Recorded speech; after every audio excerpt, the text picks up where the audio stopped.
ایوار باش بینه رو گهدارم برای سین ایوار آبادینان خوشحالین چارکا دی اما این گشت فکودو جبوی پیشکش کردن برنامه هوا ایوار آبادینان بینه رو گهدارن زور برای سوا کوی نزانن کو ایوار آبادینان الروجانی تا پیشکش کردن میوانه که هم چند میوان الویری آماده بن و یکی هم گفتگویی که بکنین چه و گفتگو گریدای بی پروژه و یان جی گریدای بی تنوان زانین و زانیاریان و اوین میوان میان میوان میا روژه هی بۆ پتر خزمەتکردنە هەوەیان زۆر بەڕێز مامۆستا زۆر هێژا ئەبروکە میهوانە ئێوارە بادنانە ئەوژی مامۆستا زۆر هێژا سوهام عومەر ئەنداما لژنە پەروەردە و خواندنە باڵا و پەیوەندیên دەرڤە الپەرلەمانی کوردستانی ئانکو ئەنداما پەرلەمانی کوردستانی هەکەر و ئەم وەکو هەمی خەلکی بێژین بابەتێ مە ئەبروکە تەوەرێ دەستپێکی ئەم دێ بەحسێ بێژین کارەکردنا پەرلەمانی هەندی ئەم بشین ئەم دێ هەندێک سەر ئاخوین و دی بحث کار وی لجنه جیگین چنکو پارلمان کردستانی کارا نبو آیا اوی لجنه چوا کاری خو کریه خواندن کارا بو خواندن بردوام بو پارلمان کارا نبو خواندن بردوام بو اوی لجنه شیعه چوا کاری خوب کتن نه کارا کرنا پارلمانی دا کاری پریوچوه شیعه ریکوپیکیا کرتی پرورده و خواندن بلند درستاهی پریو بتن چواد گلی کو درنشتینه چوا سردانا جهن خواندن و خواندن بلند و حتی پیوندین در و چوا پریو برنه پاشان ام دهین بحث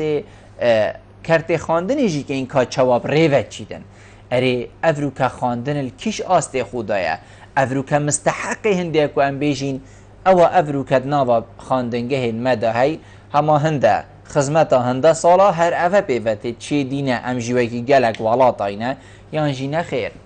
ویا با ام افروکت آستین هری بلند داباین ویا با ام افروکت خواندن آمد آستین گلک باشتر دابا خویندکار در چیتا پولا چاره و پینجی و بلکو حتی ششه جی یه نزانی دو الیف بیت کالیک داد اری اوه خطا کید که بون کومکا دیا بسیارین وکی وانایل دف من هیود بیتن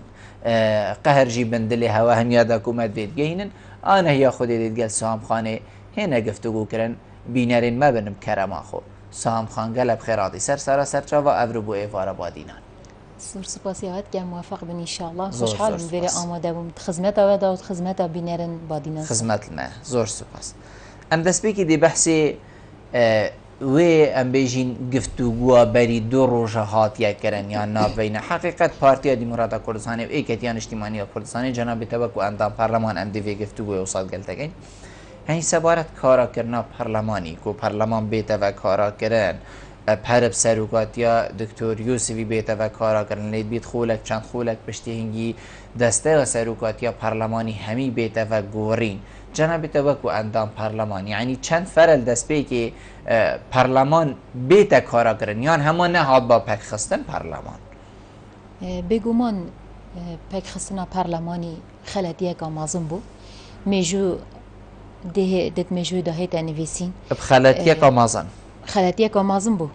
بو چی بوی دست کفته هنده مازن ملتی بدست خوب اینایو بزاوارزگاری خازی و دریشمت نتوایتی و اوه همی هات نمراندن دلت خلکی داد جیر خلکی داد جاوت خلکی داد دنگدانا خلکی داد اوه همی هات نمراندن بجا آلیه کو خطاباری بارا پتر کو خطابار بجاره مبحث الفينينه مبحث الوی ضررمندیه اوا فعلا خلکی دای فعلا پارلمانتار توش بوینه فعلا شکستنه که بو پارلمانتار بخو بو پارلمانی بخو بو هیبتا پارلمانی اوه همی هندک رهندن بتویه اف کسی بریاره که ویرنگی بدتن چرات فعل بیت چه فعل بیتن بتویه اوه همی برچاوت وان لانان بانه کو اوه همی دی ریدتن اوه همی دی هتا نخشاندن ات سر زاروکان دا وقت گهنه نواه که دی اوه همی دل پیشاوتوان وقت چام البیرامتتن وقت التاريخ المعاصر مدخاند اوه دی بیتا پیشاوک بو نواه پیش داد هتن جبر هنده جی افرا هنده تانه وکی من آماجه بگیری بیتوی بول برجاوانه پک خستنا پارلمانی خلطیه که مازن بو کاراگرنا پارلمانی بیتوی جدیه که مازن دیودا هبایه کو جه داخل افروگلک درنگ بوجی کو شنیکا گفتگو السر بکن هر چنده حولت زورت مازن اش همی لاینه و هات ندان کو فعلا لاینت ناکوک بس بوچی سرخستی نبونه حوله یعنی هکرم بشین هما الدف اگر تو اسلامیا کردستانی جناب امینداری یعنی چند هوالدان یعنی راستی کو ام بيجين برلمان بيته و كارا كرن لي بوچي سر نگرت بله از بيجم از اوان هولا بيروزي وولد گرم و فعلا هولا صاد پینگاون هولن آشتوایینه لی بيتوي بو هولش لاينت ناكوك و هادوانه گرن دا پتر آخر اوه ناکوکن چاو او دیگه هنه ایک بی لانسی امانه ازت بجمته از ویری دا فعلا يعني بيتوي اوه هندك اعتباراتا بينا پیش جاوت خو قيمتا في خلقي قيمتا في دنگا قيمتا رزگرتنا خلقي ما بوفي آوائنو که امتداد جين اوه همي بيتوي والایند ناکوک اوه چنده همي بدان نبر جاوت خو بله اگر برجواندی آبتنه حزب خوب دان نبر دست اره دیکف ندوی خلطی آینه دا بسیاره که دیلتا کم جاده همیل مند کت و تجید کرد باشه بو چی هوا اندام پرلمان هلویستک نبو هلویستکی ام بیجین یه وبر نبو ام 111 اندام پرلمانی ما نوسا همه هکر 55 اندام پرلمان جی او بنین کو بیجن ما دستش کار کیشا یان ایدی ام نه اندام پرلمان کردستانه امی هلویستکی ور بگرین هری وی حالتی افلانید ناکوک جین نتاتنا سر هیله و ام بیجین پیدا چونه که بوا بریاره ندکر اوین خلط این برینو که کو جنابی تگوتی اوین خلط این انجام دای پیدا چونک ندکر ند بو هلویستکی جدی هاوجي چه حزباني نبيتا ناف دا طرف سي هما هم خود ناف مالا خوجي بله اكيد قبل بالتفي بيافيدا اس اكشوان بميا برهبم استقالة كان بسياري هر 111 بكين دي همي بيجن ام برهب اري ام برهب از في بيجم ام برهب بس هر تشتاكي اتفاقا و کیتا گوتی 5 زائد ایکل سر نبید سر ناگریدن نا چه بیتن اسرابم چم پنگا و که پاوژم ابزانم حوالم چنکی ام فراکسونین ام راست همی اندام پارلمانین ام نوینرت خلکینه بس امی تمثیل انده پارتات کین از در ساند تمثیل پارتاکت کم یدی 24 یدی 18 یدی 38 یدی حرکت کتا یا بکاتا که نوینراتیت کتن اگر هر هندک جوانا هندک گاش بانه ایکو افریاره دابا اکی دا سرگرید بس نگاش نه ایک هگه گاش بانه ایک اکی دا هر کش ما بس پنگاف هاویجی ایکت ناوا لیست هوا دا و ما مستا عمر بو ما نوسا بله پنگاف هاویجی ایکت لیست هوا دا ابتاگه کی افرق ما سنوی از دهیم زیده کمشی بس اویجی هر سرگرد یعنی گوتی من استقاله دا اری استقاله چو دفکی یعنی کسی که گوتی اری بله ما قبول کرد افمرو و هاتا ام بیجین وی دست الکاری خو کشا بله وکو پارلمانتاره که الجير فشارة خلقي و بینینایی بو خلقي و ناوا خلقي دا اف برياره هنه اكيد يعني وكي تانو که گوتی بتوی بو گلک پارلمانتاره جي دست شکار کش بس اگر چاره سری او نه هکر او چاره سری بیت اره ام همی دا کن بس نه چاره سری بله بوچی هکر پنجا دست الکار کشا با چاره سری نبو بتوی بو همی هاد بانه گلک دا بس اف بابت هنه پشتراز به اگر مزانی با ده سر گریتن و ده رکارت یاساییت خو هبن دا گین بس نت هاته گرن اش بر هند جی اف بابت هنه وقتی هر پارلمان دارک دیتن لدوانه که بدن اویل جر فشارکا یا جماوری دیتن دتن مجبوره آن مثلا تورای بونا خود تلویسه کی دا دیار کردن ناراضی بونا خود تلویسه کی دا دیار کرد و همی پارلمانتار جی نشن بوی شکلی همی کن و بن بوچی وکی منو که آماجه بگیری تمثیل پارته که تمثیل نقشه که تمثیل برنامه که یه پارته که او هنه همی ادبنه معايير بو هاوتنا پنگاوا پارلمانتارا اول هنی بتویه یارون و آشکرا بیتن بو ما پارلمانتارا جی و بو خلکی ماجی کو بزانن هر فراکسونک یا تمثیل برنامه پارت اگید گیتن ناوا پارلمان اکیده او چه بو بس هوا وکو اندام پارلمان هوا هو صاه زرت كر يعني كودي هندا ما وكيشين دي هو صادريج بيتن هوا هو صاه زرت كر دي دريج بيتوصل نخير چنكي برينو كجي لاينت سياسي وشر نافخو وقال آريشن ديت نافا مالا كردي دا پیدا بوين هاتينا چاره سر كرين هندي دو ماهي مازنتر نبو اكيد افا بشكل كي دي بو هر شر نافخويا بس بقوايا كي ديكا كو فعلا بريكا ياساي بريكا بيشيل كرني بريكا نخدمت كرنا خلقي بريكا هبونا برلمانتار نافولا برلماني قال خلقي او خلقي اجدل و دلكي قالكي باقج ويقين شو اثر صندوق دنگتاني او كو هوا همي اندام برلمان و همي حزبيت بشك دارت برلماني دا ده هو صابجم هیویل خلکی کرین حتی خلک بله. بیشتر سر صندوق دنگانی و ابرو که وصل سر دلیل همی دما اوه آخف نامنا ریز گرتنا دنگی و خلکی نه بیتوی هاتا بو گرتن. ما وکی چواد واروجا دا ما اوج هر بیتوی بو و خربا تنازل کر با همی لاینا تنازل کر با داکو خلکی حساب وی شکلی به امید نگن اکید اوه آخف نام همی آیا زور. بس هر پارتک و هر فراکسونک الدیف بگه خو دبر پرسیارتی أكيد. والگریتنو الدیف قبار خود دبر پرسیارتی والگریتنو بو نمونه از بشم ازت فراکسونا گرتو دا وک فراکسونا گرتو گلک جرا خلک کی دی شروع وکارت یاسایی و سیاسی گوتمه هوا بار خوش بگه خو پتر جی والگرتی هندی هند محاولت کرین هندی هند ما محاولات دوی چند کرین کو فعلا آشتوایی پیدا بید ما محاولات دوی چند کرین کو فعلا اب خلک به امید نبید حتی گهشتیاوی را دی افروکه کو رجا هرمازنا هبونا قیرانا یا آبوریا افروکه از مالی و امتدادجین فعلا لکترازان اوان لاینت سیاسیه چونکی اگر نزیکی اگبانه او فعلا دا گهنه چاره سره که بس فعلا اوا دا گهنه اخنا کامازن الدر جنابی تدرد که بیت یعنی چون که تو صدیار که کو اوا ویگا وی هی افاز ویگا وی نخوش آبوری خلکی بیت سبب مازن او بیتن کو لیک نگرتن حزب الله سیاسیه اكيد زاني بوشي چنكي همي قاوا وقت بس اف اتفاق حزبت بیشن نخیر ام کتینات قیرانک از ماليا هي بس اگر اف نبي لاين حد سياسي مازن. اف لاين سياسي هكا جهش بانا ايك وركفتن هبايا وحكومات بشواز خوي نكانه بايا وبرلمان بشواز خوي نكانه با نكا اتفاقات نفطي نكا برنامه وبروجين حكوماتي دائنه برلماني دا اتفاق برلمان نفتی پریوت چند بی هوا یعنی کس ام بیشین ناو گریت دفعه کو پارلمان دنگی بله. سرداد آن رینشتن سر ها، کن بریارتینا اسیال سروید بشن. بریارتینا آمانی بیشین اگر پسند اف کردن سر اتفاق- پادکا خلک که کس دیفچونی بونا کد عفرم ماني اوه ده همي بيك وشين تحمل مسؤوليتي كان وقت اتكدنت آريشه ده همي بيك و آريشه هینشین چونكي بگاه سر خود اساس بکشیب داری حكومت خن وکو بنكفر اندام پارلمان هینشین بیشن امد گلوی آریشینین اواب سری خلکی تیر نمونه ام بیشین عقد تینا امضا کرن گل کمپانیین بیانی نفتی هک صبحی کشه مازنتر لحاظ قیران آبوری قرستر لحاظ سر ملین خلکی هندی بگاه چه بیش نخری ام خو رد كاين چون هر که شيء این لاقي دی بس پارلمان برلمانتار کارا بیده تصرف یعنی. ویلایني و بچيدن اتفاق بكات بيتوياوي برلمانتاري او هلويسته هبيدن بوچي چنكي همي لاين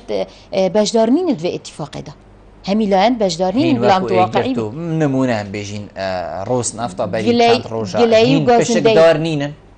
قلاي وغازندايا هوا وزير گلی و المال گازندهی تی هین پشتگدار نینن في اتفاق ده آگه نبويا اصلا وزيرة مال انجمن وزيران آگهش في اتفاق نبويا اف چند هنه وزير هرمه بلدوان ویا دیار کری که ما آگهش وی پروژه هنه نبویه ما آگهش وی اتفاقی نبویه و گلاو گازندهیش سروک حکومته و جگری سروک حکومته زور باش. یتهاتی نکرن بوچی وکو حزب هوا اگر هلویستک نبوپا اوه وزیر ما فلویست خود چونکی اوه بس وزیرت توی حکومت ده ایتالیا یعنی وکو حزب ناراضیبون لی دیار نبو اكيد ام ترى ناراضي بوينه و هاتي دياره كرن بولاينت پیوندی دار اف چند هنی هاتي دياره كرن زور باش بش راز باش به چند هن انشالله تدبینی که ده پارلمان کارا بیده و کمبونا دهی بیر چنگو کمبون چه بو هندک لیدوان در کفتن که ده پارلمان کارا بیده و لی هلویست یعنی ام بیشین رد زی یا بزا و گوران یا کمالا اسلامی یعنی زی رد هبود بیتن هشتا چتش نگهش بیده بردستی تنی راگاندنی دا بو هلویسته که تند هبو یعنی او امید خلق که هی بیتن دو هلویستا دا او جینه معنی جناب تدبینی تدوی حالتی داده پارلمان کارا بیده والله اس پیوی که مازن و بر خود دموی بابتی چونکی کاراگرنا پارلمانی اوروکا پیتویگه بو خوشگذرانی خلکی بو تعدیل کرنا چندین یاسایا بو در کرنا چندین بریارت یت بجین بو وگراندن هیبت هرم کردستان پیگهنی و دولتی دا پیگهنی و دولتی دا سر عراقی دست خوش اوه گلکی آگرنگه داد اخفنا خدا همه و هر روزا بو قوته که بدده اف رفراندوم اوروکا اوان لاین سیاسی اتفاق سرکری کو 25 ایلول دهت انجام دان بیتویا پارلمان هر چنه بیت یاسایا که بدر خیلی اف رفراندوم اف رفراندوم برای بچیدن بو چی چنکی تری رفراندوم دا ام دل سر دورا هندا کار کن بجین ناوچت کو در اداره هرم کردستان بله در اداره هرم کردستان و اتناو هرم کردستان اوروکا امیل هم بر حکومت بغدا اوروکا مبرینو که اگر بشرط گلوان کر بید اوروکا پیتویا ام آوای که دیوار گرین گفتگوید گلوا داب کن بس اگر ام همی ایک نبین اگر پارلمان دا بریاره که یا اجتماعی ندار کویتن دیچه چن بجین گفتگوی دگل بغدا بکن او هنی گلک یا گرینگه پیت ویا فراکسیونت بغدا ادویری دا اوجی که ات اکریز بند فی بابت هنی دا هر روزا فراکسیونت ویره هر روزا او همی لاینت سیاسی دگل پارلمانی دگل همی دزگه تنفیذی و تشریعی و همی مؤسسه که خوبه او همی بت مل دگل و پروسه بن حتی چان پرواب چید بی آوای پرواب چیدن کو او ابرو که ام برینو کاجی ترسیان کو دجایتی بو به تاکرن اگر نافدا بو واقع حال ات بجه دولی جدا اكيد امده شين قالك داس كفت داس خوفاينين او هبو ما قالك يا جرينجا كو ام هزر لي بكاين نبس يا جرتو هزر لي بكاتن بارتي ياكيتي غوران كومال حتى افت خدان كرسي كت بيجي ان حتى بيك هذا افهمي بيت فيا خلي بكان خدان وكيدا امجا بكري فعلا ردا كو بلاس هات ياكرن شلای بزاوا گوران و کمال و اسنا بینیم برجوان دوان جدا و برجوان دا خیلی جدا. بلا روینشتن اکثر هوا یعنی راستی. بله چونکی وکیوان آماجه پتکر بر اینو که کو نرمیه که بینه پیش پیتی بیگو اوانجی نرمیه که اینا با پیش. ادویری دا اف حولت هنه از بینم اگر حتی وارد کر بیدجیک اوه هنه پیتی وی حولت بر دوام بن چونکی لاینت افریقا کو یت اساسی و کی چوات گفتگویا پارتی و اکتی دا وهني هاتي وملي خدها بر كو فعلا اوت شين تنازل في چند دهن بكن بتفيد بردوام بنتفان هولا دا بشيم جهنا در انجامكي زور باش اوهني ولو اجي خلقي ما ي اوان وكو سركردت بنتفاليانان وكو سياسه مدار وكو ربرت في ملتي بتفي اوجي سيرفي استي برايفاتشن نعم دستا داهلن بهر تصريحك اخر اوا تصريحات باعلامي بله وتصريحات وفي اعلامي اف بيجين اف هيبتا اینا خارج حقیقت یعنی ام بيجين از هر دوباره جيكم يعني بيتن شلای سرکردات یا و همی حزبا و آن کسین اکین حزبا او نبیت یاد راگهاندنی داتی تگوتن لهند کس اوین کو بیتن تحملین اکن یان گلکت تکلن دلی خدا وقتی راگهاندنی دا در کون آخفنی زور دی در کون اوی مازنتر همیه شرم خود که سر آخفنی توی ام بيجين دستي بيجي مفروض بيجني واشوله بواني نهي شوله خوبك نه بس انا 2 سال ام بيجين مشوله شو ان شاء الله برا باشر بچي بيجي يوم رمضان جا دست مدام با دعا ان شاء الله عندي پیوندیه که برگیم دلین خان سر هله دلین خان ایوار باش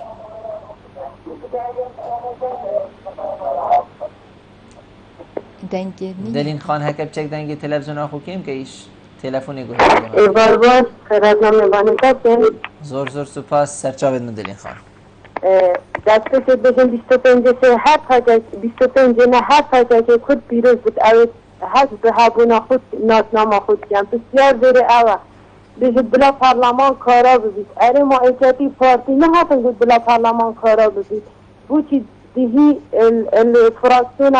کردی فراکسیون گوران بجید 25 نه بلا کرد تازیه دانن اوه چه کیسه اره اوه کرد بوناوان کی ویه بسیار بره بو برد اره هابونا فراکسیونا که حصا یا گرنگه امریکا یعنی به تایزه را جهنی تنجیب موسط جهنی تنجیب 25 نه بلا کرد تازیه دانن منابش عراق دادین اوه 100 سالا تا کسی توانا چیز هزر بسیار دوی اره ما پارتی اکتی و اگرتو ترانده نکن ام سادا خوی براجهنین اره ما از دنگ خود ما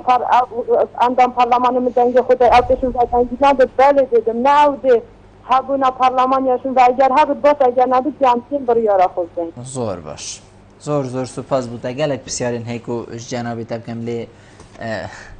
دم منینه دلین خان بحثین دید کردن یعنی بیشتن آخر پارتی و ایکتی بریارده کو پارلمان کارا بیده و بو چی او حزبین دی حصاخو ام بیجین رقت کن یا نرمینا بیتن بوی که کو پارلمان کارا بیده و اون بریان خودا و خلاصو چو هبونا فراکسیونه کی و کو فراکسیونا گوران بیشتن ما افروکا چه گرنگی خواهی بلا نبیتن ما پارتی و ایکتی و ایگرتو بسنینن کو سر بخوی هریما کردستان براگهینن یدی بو چنه؟ پرسیاراوی براستی وکی چا هکه ایکش دلصوتی تشکی حسان بیشتن الهیویا انجام هکی بن ام همي في هولت كينو ترينشتنا ديال كاك مسعود جيدا لاين سياسي وبو دس نشان كرنا في روجي هر بيجين لاين يگرتو نوينرت يگرتو لويره داكو كيل سروي چند هنه كر کو پروسه کا ویرانگی آن اجتماعی پیتوی همی ابتداد بجدار بن. اوه گازیه که نفتنه بو که مسعودی بلکو بو که بولاینت کو نهاتین بجدار بوینت و کمبونه دا چنکی بو چی ام و آخفن آرسته وات که اینت گل دلین خانه اوان چی اعلام خودات گوتی ام گل رفراندومینه كواتا بيتفيا أمشي بيتفيا بجال بروسي بس ريفراندوم منا بهندك شيوازا نهما ريفراندوم بيتكرن وبيتكرن بي هبونا برلماني بي أمشي ديال هندنا بيتفيا برلماني يعني بيتن هندك تقال ريفراندوم بنت حالي أبروكا دهي هما ريفراندوم كريا ساري خدا وده هبيت بس هاي الهنديين كا خلقك تشاواش جياني بله أكيد خلقي ما ديد الخوش بيت از باورناكم كردك الجاي كي هبيت كو نفت سر بخوي هبي أكيد بس سر بخوي جي هنده قياسين خويتي بله يعني أفاز باري مهمي هو صاد قلبون بله از خود بینم فعلا بيتفيا بزاوا قران يعني هر لاينا كي دي ويش هنده تبقى هن بما دليفا هاتي وقتی دلیوه بومه هات یا کو امشی بومه دلیوه و کو دلیوه کا مجوی کو افریقا اگر هندک مثلا اعلام داد بیتن هندک لاین بجن کو فلان پیگه دولی دگل مدانا بیتو دجات یا مگه بس امشین کینه واقع حال بوچی چنکی کردا فعلا نشان دا کو هجی هندنا کو سربخویه راب هجی هندنا بس هکر بو واقع حال او ولاتن کو جناب تلی بحث کری او ولاتن کو روزانه ام بجینت الولاتن خو لدوان زفر دن سر بخویه هریما کردستان یان ریفراندوم الهریما کردستان بتکرن هکر هات واقع خال خو او ازمان گوتیل سر مسپان في حالتي دي روش دي چه بيجينا خلقي اجبر هند امد بيجين اگر ام بيك فات ايك بين خرابترنا بيتن كامرا وبيقا دستي ما دهي اگر ام ايك بين مالا كرديا بس بيجيتن بس يعني دلين خانت بيجتن بس هبونا بارتي ويكتي وقورانتني بس ابو سر بخويا وريفراندوم دي بلا تيدانا بن ادبو چنا دام دي همي حوالا كاين كو همي لا انت داد بشدا هكر تيدانا بن فشل نينا اوا دي هندك روجدي و اختني چه دو پات گن آن رد بکن زور باشه ام دهینه بسر ام بیشین بابت خو هین وکو لجنا پرورده و خواندنا بلند الپرلمان کردستانی باشه پرلمان نینه و هین الکیری بون مادام پرلمان نبید راستی وکو لجنا پرورده و خواندنا بالا خوشحالی و ام تقریبا وینرت زوربه فراکسون هم بوین ام تدا بجدار بوین ما تقريبا بش متى دابرانه ناخسته كومبونت خو تقريبا هوا دابران ناخستي برا بتر يعني تاكا لجنه كو حفتيانا ان دو حفتيا جاره كي كومبونت خو كرين لجنه پرورده خندنا بالا بو او جيك منفيا ام او ضرر البرلمان دا چي بو يكو مؤسسه برلماني و ضرر نگهين قطابيا فرمانبرا پروسه خواندنا بلند پرورده اف چند هنه بو نمونه گرک جاره آریشل سر نمرت قطابيا قبول کرنا قطابيا السر چونا قطابيا بو ماستر بو دکتورای هاتنا خواندنا پارالیل تعلیم عالی دا اوه هنه همی هنده بابت بون امشیان الحمدلله حتی رادکی چاره سریه که بو ببینین امشیان گفتگوید گل وزارتا خواندنا بالا بکین گل وزارتا پرورده بکین لی کار اخستنا پرلمانی کارا بونا پرلمانی زیانکا یاسایی مازن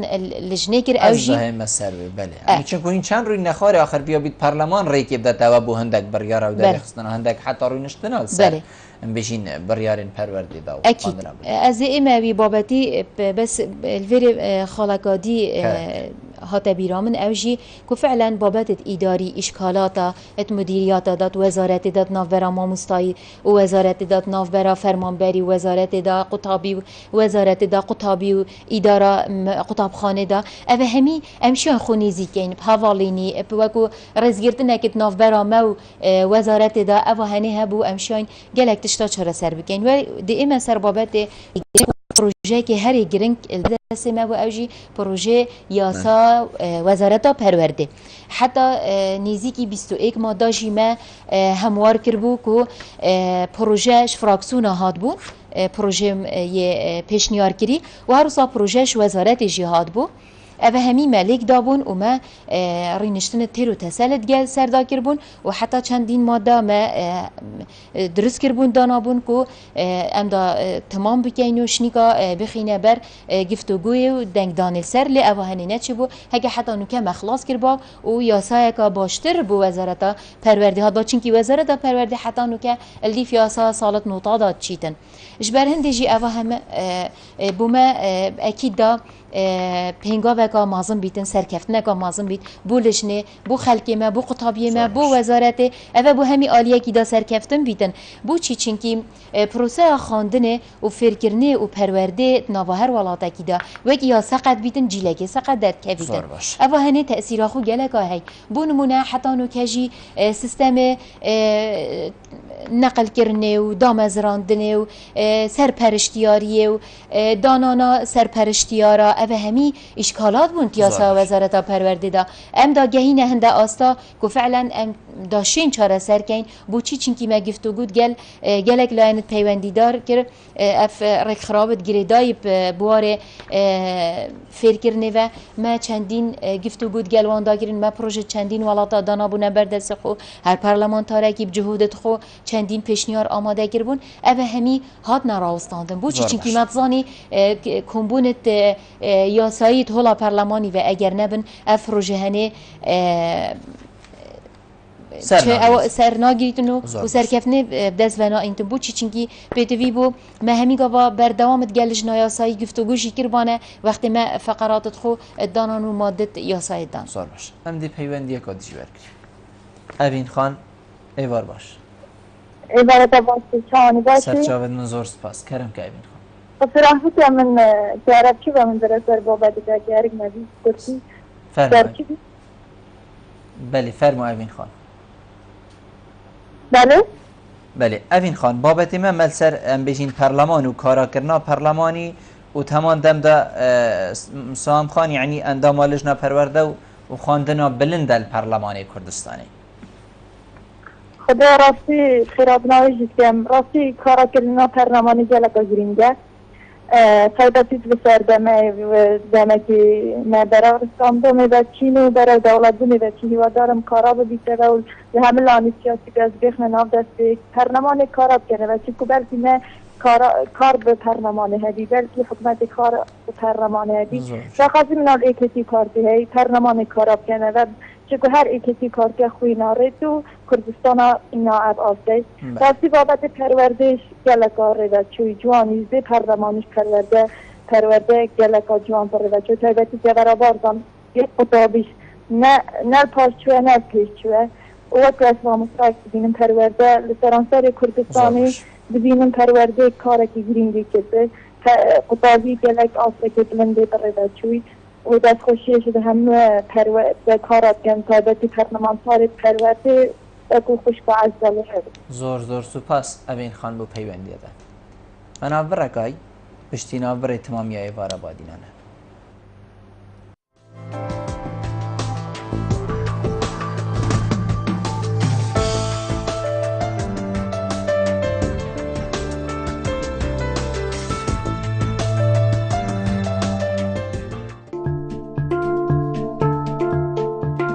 داکو جگر هاوین دیر کوی اگر تدوید هاویناته ده سقای که آرام دابید مباردا نورسا سقر اصلی بکار بینه مباردا نورسا سقر اصلی پشتی او سرکفتنا مزنا سالا پار به دست خوب اینای افسالا جی باشترین کوالیتی کفتیا بازاری دگل هنده مداشکاندن دباین خدا کرن جبر روشا آبوریا افروکه مباردا نورسا به قبار 7.5 2 واتر پامپ و 3 واتر پامپ قباره 4.5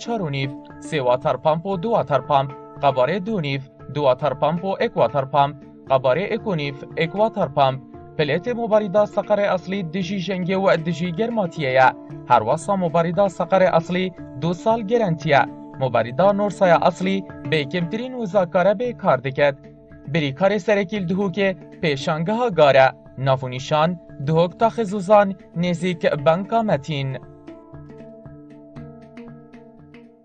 کارگاه سپیاتین برکه ابناو تامن خوبه برکته برهم اینانا سپیاتیان بجوانترین و پاکترین شواس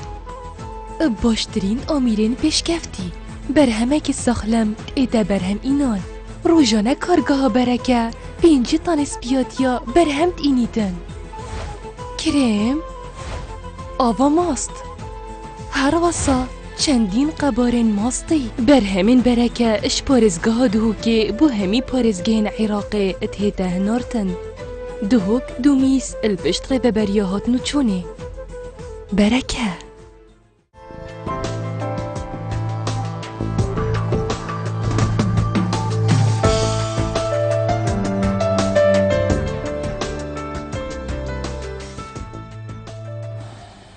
تمام یا ایوارا بادینانه سام خان جنابت بحثی هنده کرکو انوی کاری خرکت کین بوی که کو جیله که اشیار چی بیتو هم غدریل کسی نکین یعنی حقیقت از نشین بجمتا از تدمستین دی بس هم از دی بجمتا هم پروژینه یعنی او جیله چی بوی عوی کو هزرامن و تدا و گلک کسی دیو یعنی هماد گل وی وقتی پریوه بچید بزانیتن گل وی وقتی امش خلکی هکر یعنی وکی خلکی جی نبین رجاء که بلند لیکیمتر نبین یعنی او جیله چه بو اسام نخیر جیله بو چی نابیدن چونکی فلسفه پرورده و فکرنه پرورده نبویه بس فکرن بویه یعنی فکرن نه یعنی گله عمل کی بکین تو اندام پارلمانی هم همیده چند کا خویا گله عملی خوب بجانب الهوا كاين بله بله يعني بجانب الحكومات كاين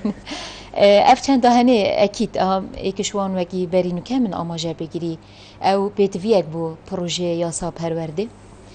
قطابي هشتال باخچي بهدا پرورده گرن و بقيمتا خاك خوب زانيدن افروكانتن قطابي سترانه كي بيجيت بوالاتي او نه نشتيمان پروریه فلسفاوی بتویه او بزانیتن او عرده او سرجی دی چا پارزی تش پاقش کرناوه وش خراب کرناوه درست کرناوه پارزی دنو حتی همی الیف بیت که جیانا اوی زارو که هنه چونکه بیتن اوش گلک تشتاجی گرنگ تر بیت ها یعنی تو نشایی بدهی کاده چا او حشوه داره کت اواد نافخاندنگه هاویده او دی چا حشوه جادی کت او بوی هات یا چکرن پیس نکت یعنی اوه آوا کرنا مروویه بله آوا کرنا مرووی پرورده دا پیداد بیتر نت فیر کرنه دا بیتویه چندین سالا افزارو که بیتا پرورده کرن شنیکا فیر کرنه ور گریتن بو چی چنکی هکو اوها تا پرورده کرن او فیر کرنه اول گرید دی چنت قالبت خوی درست دا بس تشتکی دیجیه از دی ویری آخفن جنابه تبرم یعنی ما گوتی ام دی پرورده کن پاشی دی فیر کن سر چه اساس نمونه دی بودین پولا ایکی پولا دو پولا سه کفت نینه تنه دهینه وری ام دهندک تشتی جیان نیشه دایم زانن مروف چوانه دی چوا سر دریه گل کی هکا الیف بیت که جیمت برا گوت او جی باشه دی چوا حشوالات خو کی دی چوا مالدای پریز و احترام بی یعنی اویجی فشل نه تارا دکی اکید وری چنگی او بی اتازاروک داد جیدن بونمونه او ماموستای او دگل داد جیدن او ماموستای کش بی اتاکی هاتی دبیتن هندک معانیا نشد که هنده ویزارو که هنه اجبر هنده جی دو اکونا بجن دو جیلت جیک جدا دیگه هنه ایک بوی شکلی اگر مثلا پروسا پرورده دا بونمونه ادوان سالا دا موچه ماموستای و مرجن اینانا بجین شهاده افهمید شتهنه خاصتا مثلا رفتاره و پرورده بنیاد دا بیچه که یدگهشتی نحده که که قطابی درچوی پرورده بنیاد نبیدن نشد ماموستایتی بگردن او تقریبا شریحه که زورا کیمه کبش او نکه او تخرج بنش پرورده بنیاد او چشم پتر سرداریه دیگل قطابی بچیک بکن دیگل زاروکی بکن لی او جیل دی نشتن زیبزی حتی نکت مالاجی دا بونمونه از دیکم اگر از خو زیرک نگمت و تکنولوژیا افروکدا از و عیال خود گلک دیجی دیر بین نشد تشتاش منوال گریتن بتویه اف ماموستای هنی اف دیکا هنی اف بابا هنی نیزیکی وان جیلابن وکی چاوات بیشتن تربیت آزارو کت خو الدیف جیلوان الدیف زمانوان بکن الدیف زمان خو یه برینو که جبر هندجی چا پروسا خواندن یا بردوام و آریشتویت بردوامن بتویه لینیرینت بردوام بویاسا و برین ما و بریارت پرورده دا کوبشين ها اف جيل اف بسيارات كري كو فعلا جيل بدرستاهي بدار كافيتن اف جيل بدار كافيتن بتفيا وقت هر حكومتك یان بجین سرکردت ولاتگی هرچنه بیتن اگر اوت بگه و یه مازن او سیاست اگه بو ولاتی بدانن بجن ما جیله که دویتن پشتی 20 ساله اوه بو مدگدن بو ولاتی اوه نینه هر 4 ساله هر پارت اگه هر حکومت اگه یه چی گری بو 4 ساله گری سیستم که وی وزیری وی سر وزیر خوب بری یه دانای های شیطی نینه نخیر کی دوی تشتی راز دکت یعنی ولی نکد مین تدیف هزرا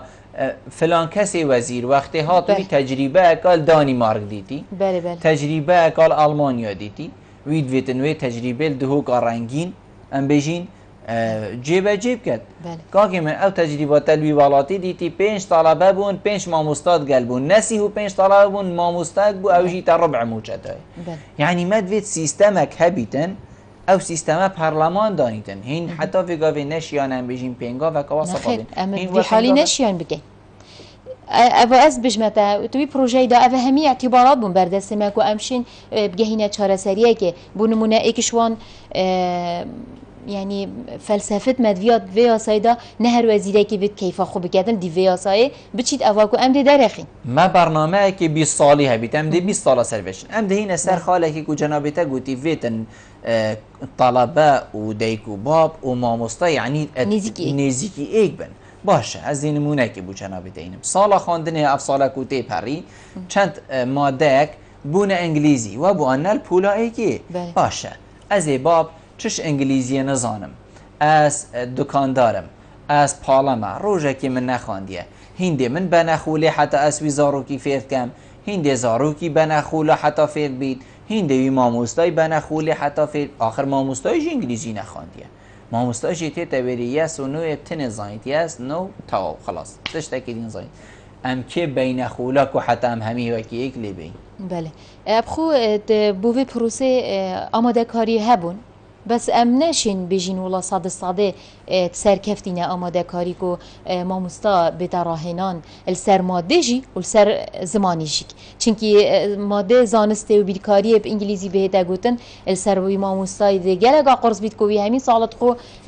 بیدن خاصه اب کردی خواندی و کردی دا وکو لاین معرفی و علمی زرج جدانه علمی ما او پیوت او دینین نیت قوت کو کردی جه خوب بگیرید خاصة ببابات زانستی اوان بیاوت هنده دل خوش کرنه که از زاروک خوف را که ما قطب خانه به انگلیزی بخینیدن لیده چند یا سرگردی بیدن در انجام تو اکید بشی چند ساله بس اوان بابتا اسنا بجم احباط چکم بو خوشی بو حکومت جی و بو دیکو بابا جی کو بجم والله اوه سرنا گریتن هما خلاص بلا دستا جی بردن بابتا تو سا مجازفه بیدن ادبیتن اف قطابیت مرحله مجازفه بکی کرید خلکی طالبت ادبیتن ازانو که گهمویره کو ادبیتن چند سالت اولی که قطابی حتی حده که باش و یه مکم نشین ور بگیرن اوی بس هكا دست بيكي جوار نقرت أفتا تشلوي طلبه يكر معرفت یا بردوامت شن ور بگیرن معلومات چنکی اگر بس اساسا که باش بهت دانان معلومات پتر دهنه اول گرتن و بتویه افینگا و بهنه هاوتن ام چلی بگین کو اگر مثلا ام گلک درنگین پینگاوت خدا اوه مشکلامه ام زور درنگین بونمونه هر مثلا 4 سالیت وزیره کی اگر وزیره کی بو نمونه بری 12 سال آماده کاری اف وزیر بری 12 سال آماده کاری بو مرحله کربانه اكيد الپرور دا بنیاد و گزان کو التنسيق ديال وزارت خندنا بالا التنسيق ديال وزارت ساخلمیه و کاروبارت کومالایتی و وزارت پلان دانانه او همینو که برده از حس کم آماجوی بابا دیگه چیزی زور گرنگه اف برده هنه پرورده خوندنا بالا ساخلمی کاروبارت کومالایتی پلان دانان حتی نو که پروژه استراتژی دانشتیمانی یک نیورو گری اف پروژه او بو یکوب همی راهنداوه یعنی اوه هنده صلاحت ابرکش نیویه و راستیا النیوی راستیا و کی دست بگم چونه پارلمانی خلا خویا چاره دا ما اکثر بسیارا وی پروژه هنی کرد چونکی بانقانی دولتی دعم اوی پروژه کرد و سر است عراق هاته بجین شروفت گرن و حتی نیویجی چوبون حتی رابشکارت انجمن وزیران ام آگهدار گرین نجوی بردهانه گو اوه هیو اگر اوه بیتن ده کار اوان وزارت و کار حکومت زور آسان بید بوی اوی جیلینو که ده بسیار سرمکری اوه ایکشوان خمت ما بو که فعلا ام لینیرینه که الوی پروژه هنه بگین و جارا قادی تنسیق قادی چه گین ما چه قیدیه هگر گل حتی بجین حکومت فدرال جی بیتن المهم ده خیر جهیده قطابیه ما ده خیر او هني فعلا خلل جهانده او ناکوکیت سیاسی و او ازمه مالی و او بجین بار ی امنی ی نکو نل بار او همی بونه زور اگرت مازن کو ببنا رگر او برده هنی گلک مهمه بود دانانا پلان استراتژی نشتیمانی نه وزیره کو نه دو وزیر و نه سه وزیر مای خطب کنو هر یک دیو ذوق خل دیو بچیتن اگر اوه هنی هبایا اها ماموستایت کو انگلیزی شارازا حتی دفره کنه در وجی چونکی ماموستا الى معايشه بکتن ادگل خزانه یا کو زمان انگلیس مادام تا زمان دلویری بیت بچید گل وا بشی بیت ویاب معايشه بیتن توی دمیدا دشم پتر سر دری ادگل زارو کیجی کن ادگل قطابی زارو که ما درچتن قناخا ام بجین سرطای همیه یه نزانی درستایی ناوی خوبن بسید یه تواسایت هین و بیتن تمشه جیبن اصلا ما مستامه لروجانه سر دریامت گل ما مستایا و مجی زارو کن هین یعنی خلقك امید بینین که حقیقت روشاوسا دلی مروی بسوشید یعنی ما چش کردیه چه نکر ما مستا شنی امرا بین انگلیزی بین نبردرگهی ما غدرک الزمان خوی دایک نکر چند باشتر بو انوی زمان دای که الیف بیا کردی یا رسنا درست بگهینه پاشی وقتی اوزانی و شارزابو ام بجنی وره زارو که دلال جوان وره اویجی بخوینه اویجی بوده باشه اكيد زمان كردي بيتفيا زمان دايك الهمي ولاطاي بيروزه مقدسه الهمي ولاطاي يعني الولاط هي كابره خص چه زمان بيتي دايكاوي مي مالاوي هكا دوجي بن يعني ريك اداتي اوي بارا بترفير هكا خلنا مجانسي ولاطي بله بيتفيا بيتا باراستن اف حولت هاتينا دان بو كوب انجليزي قطابي بخينيتن او جيتن مادت زانستینه لیس ویرد ویدویه پلانت وزارت موازی ایک بو وی بابته هنی بو نمونه زمان عربی زمان کردی بجین مادت انسانی اوه همی ویدویت موازی بن بوی علمی بو چی چنکی حتی قطابی گهی تا قیناغ آمادهی اوی دمی دشتن بجین فرزه که کتت ناوراوان بابتا دا و کانه او ده چی تد وی بیاوه هنی دا آن وی بیاوه هنی بو چی بو نمونه بتویه ام خوشوه بوچونه خلاص بگین و کی چا برینو که هکو بسیارش خلکیت ها تکرن تدویزارو که دبیته چد اکثرت گوتی مدوید بیته مهندس مدوید بیته دکتر چه دینت گوت ابا تما ابا ابا تنبو و ما ابا ما چجبه چی نکرش بر هنده بتویه دیربینیه که دیکو با بر خوب دانه ما مصابر خوب دانه قطابی یه هی ما مصا هنده تندی القطابی کردن دی بشه تو هنده زیرک بیداتو بیا دکتر بس ای قطابی حش موسیقیت کردن قطابیه حد کردن صنعتکاریه که بکردن اسوکو دیکو باب نکات زارو گد من الحمدلله زیره گنجی بس از هرد بجمه او تشته ده حزل سر هی هراوی جی بلا حزل نه کسکی سر کفتی الویل دی بیس کسکی سر کفتی ننوش داره که بخورتی بی عفرم ها و مجال نمونه توصايت آن اندازیاره دیکو بابا تأثیرا کری بجا از الورد چد بجم از الورد بجم وکی او سرکفتنک بیتن بو وزارت و پرورده کو بابت انگلیزی ام دست خوشیلت کن بس بیتویا بهتن همی را هند دی موازی کردن بو وی بابت یعنی دا کوبشین گلک دا سرکفتنی پرای ببن چونکی همی گاوا اگر جنگت هر تشتکی جنگک هبو جنگی دی نبو فریم بونینه سرکفتن بونینه بیتویا او همی پلان و پروژه وزارت پرورده دا زور باش خویندکار ما در چید خویندکار و قطابی ما در چند زانکوا و ام بجین باورنامه که مازن در تخیتن خلقك نابینی داهنانک چی بو خلقك نابینی تشتک چی بو که ام بجین ولای اوی خویندکاری ساعتك قالك بسيطة تشكري روبوتك تشكري تشتكي يعني ها يتشكري وحتى دي مهيان بحثك كيري سر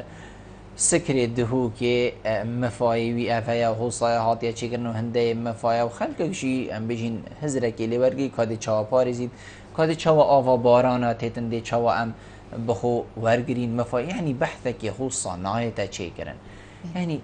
اودي ما قلتي خلل تدهين افيجي خلل تداني بله اكيد افا بيتفيا افجليا ما هبيتنش گنج خوی افروکت کورا کی دا امت آماده بوی نفسی و آخفتنه من آراسته کر بو گنجا چنکی گلا گازنده وان هبون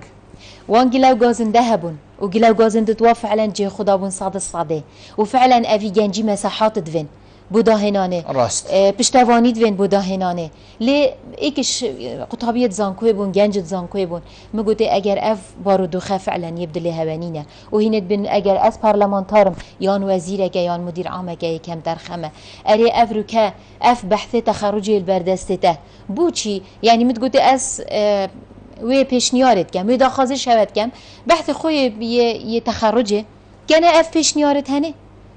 كانت چه پشتوانیات داد چی بیت وی بحث تخرج داد چی که هر القطاب خانه سرت هایی بگره پاشی قطابیه جدید القطاب خانه آماده ای بگرید یت ناونجی الزانکوی بگرین الوزارات بگرین حتی هیم مگوته هیم ببنه اگرت هنده کو هین پروژه یاسای بو مبینم بو چی چونکی هیم پترف ایشت خود کردن هین هست پترف ایشت خود کن بو نمونه گنجه کد و تشتک بو بتگرن اسوینا گم بس بد او رساله خوب جاين تمن دا اجيب شم تشتكي بوب كم وكي چا برينو كم تقولي لجنا پرورده خندنا بالا في حاله هنه کو بيت ويا برلمان ديفچونا جيبه جيكرنا ياسايا بكتن او دستت مدانه وكو ام وداس حالاته ور بگرين بس ما فعلا كيشه و آريشت قطابيا ول گرتنو و سينگه که برفرهجي و ديفچونه کا باش به همي آليان و ما ام تاريكار بون بوان قطابيا بجامت گوته هگر هیچی بهن پیچکی نزیکی مبن امجی پتر دب ایشو آزارت و گهین راست اوه ارکمینه که اصلی گریانه بکم کانه کم و کاسیت جواکی چنه بس وقت جواجیت آغویدن اوی گاف که پتر کچا بو مقناعت شبکت اوه هنه دی تأثیر که زورا مازنتر هبیدن از دیمای بسیار آرسته جنابه کم اوجی بری از باوریم چهار روزا بو کو هندک ناف در کفتن ام بیشین دکترا و خواندن ماستر و خواندن بلند از بیش مصابو کو بخوینن هری جنابت چه زانیاری سرهنه او بو که در کفتن چند در کفتن بارد پارزگاه ها دهو که چواله در کفت یعنی امت ویری جدال بار خاری نوکی کو گلک بیا بندی داخل که گازن دیلیت کرد یان جینا خیر حق و مستحق دهو که بدرستاهی ام بیشین دوی خواندن دا کرسی بود در کفتینه بله وان سال دومایی که سالونی و امچین بیشین کوه که امت آگه دار زانکویت کردستان سر پشک بوینه یعنی بو هنده کو او پلانا خوب وزارت فرق کن و اختصاصات او هوجه زور باش و شنیکا وزارت و مقاعده بدأت زانكويا وزانكو بلاف كات أوا مقاعدة وشنيكا الامتحان قطابي دار بتشتن أو جيل بوينا سمستر يعني هرسي هيوانو كيوالي هاتي خوشبختانه تينا راقهاندن وكانديدت هين حتى انو كبس كانديدن شنيكا اسوي باري ما هيوا چند هيوا كدي دل امتحان كانوا و دهنا ورگرتن يعني وگو کاندید دهنا ولگرتن بس نکم بابت توفله و آلتسه ید بوینه آریشه با قطابیان که ما چندین داگو گیلوی چنده گریه لی زانکو وزار انجمن وزارته که پیکات یش سروکت زانکویا آمادت بند انجمن وزارت داد گل وزیر خندنا بالا همی هفرابون سروی چنده که او تنازل شوی درجه نگن و قطابی ویتن ماستر یان دکتورای ولگیری بیت وی الوی آسی بیتن ناجح بیتن توفلی داو آلتسی دا او نمرت سروانه که مثلا یت انسانی و یت زانستی هر یکی چنده لی اشکالا کو بارا بجین هکر ام بحثی دهو که بگینو که ام یدهو که دا او بابت اشکالا کو ویردانی ند کاندیدادا بلکو وقت زمالات هن بعثه او جي وقت حكومات ما تنسيق ديال حكومات ولاتا كي ديت كاتم بو هندي قطابي بشنا داربه بخينن او جي بتفيا يعني الديف كثاو سكاني بيتن يعني ديف اوان جمارا زانكويت الوي باريزگه بتفيا بين دا بشكرن الفيرد فعلا زانكويت دهوكي او غازنده هي هند جرا ايك يان دو دي بردهوكي كافيتن مع العلم زانكو دهوكي دا زانكو يا دهوكي ميت اهليتين ما زانکویا پلیتکنیکیا هیل وره زانکویا زاخو ما هیل وره هرچنده وکو جغرافیان راسنا گیتا است بجین جغرافیا سلیمانیه یان یا هفلره کو رجاوی کم ترشوانا لی الوره بغدرت بینن ما افوابتا جیک گفتگو کربری هیامکا درش دیگه وزارت خندنا بالا رفبریا ورگرتنا قطابیه ایک شوانا اوان جی دفاع الخود کرد گوتی مانی اوان پیشکش نکریه الفری فعلا او گازن دهبویه لی تو ورگرتنا قطابیه داد سمستر دا اوی چه اشکالو زور باشه بیرادینین اکو قطابی دو که بجن ام تینا ورگرتن بیت ویا قطابی اگر گازن دهبی تجزان کوی بخوب کرد من حس کرد پتردم حوالی هر او بو هگر جنابتا پیوکا دیمایی که بی تو شی کرم که کرتی هیوی خازم سرکفتنه بو قطابیت ميت نوكا امتحانات دا و دخازا سرکفتنه بو همی وان قطابیت در چون چل آسته زان کویابن یان آسته پولت کو نتمام کریبن ام الوی باورینه راست اما گوتی جیلگه کو فعلا ام نشاینه بدرستی پرورده بگین بله اف جیله جیت ایشو آزارت خود گید او پتر خما هنده ور بگیرن و ام جیت هفکار بیند گلوان دا هر دیسا پیویا هنده کو افعالیت سیاسی ات في رمضان پیروز دا وکی چوا خلق ما و دعات گمجن رحمت دل ودا بتشتخاره بمعنى اذا بتبجهن اذا هيفيت خلقي ناجي كو فعلا او لنيرينك بختبريا خلقي بكن لنيرينك برجوانديا خلقي دا بكن اگر او بحثي برجوانديه بكن وبحثي نشتيمان پرواريه ونتواتيه بكن اذا خلق الهيفيا جبه جكرنا اوان هيفيا وان شاء الله ام هميت هفكار بين قالدا ام هميجي خدانين بر برسيار وبارك خد بينين كو فعلا هر پنگا وگا باش بیتن پشتوان بینو و به پنگاوی بجرأت پاوش سلام خان زور سپاس بو جنابتا که تو میوان بوی گلمه روینشتن گلتا جه سرفرازیه سپاس دست خوشی الواجد کن سپاس بله بینه رو گهدارین زور برس سپاس کوین بینه رو گهدارین مبون حتی خلق قادی جیر چاودیری خدای مزن دابن ما الله و آوا